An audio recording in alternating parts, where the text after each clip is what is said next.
مولاي صل وسلم دائما أبدا على حبيبك خير خلق كلهم. بسم اللہ الرحمن الرحیم۔ السلام علیکم۔ الجابر چینل پر آپ کو خوش آمدید کہتے ہیں۔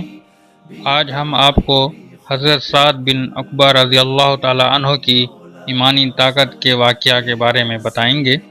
اس سے پہلے ایک گزارش کہ ہمارے چینل کو سبسکرائب کریں، اور اگر ہماری ویڈیو پسند آئے تو اس کو اپنے دوستوں کے ساتھ شیئر کریں، لائک کریں، اور اپنی قیمتی آراء ہمیں کمنٹس میں لکھ کر بھیجیں۔ شکریہ۔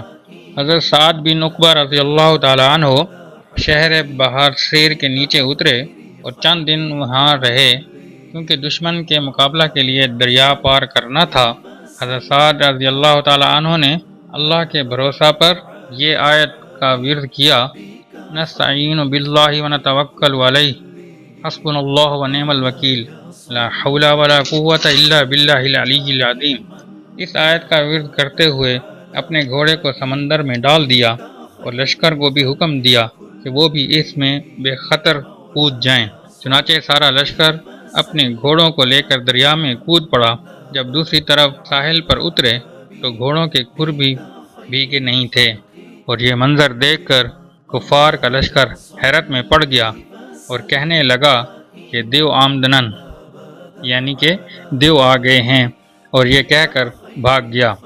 یہ واقعہ تاریخ طبری اور البدایہ والنہایہ اور والبدایہ میں لکھا ہوا ہے۔ سبحان اللہ، کیا صحابہ میں ایمانی طاقت تھی، کیا اللہ پر توکل تھا، بھروسہ تھا۔ اللہ تعالی ہمیں بھی صحابہ کے نقش قدم پر چلنے والا بنائے، آمین۔ شکریہ۔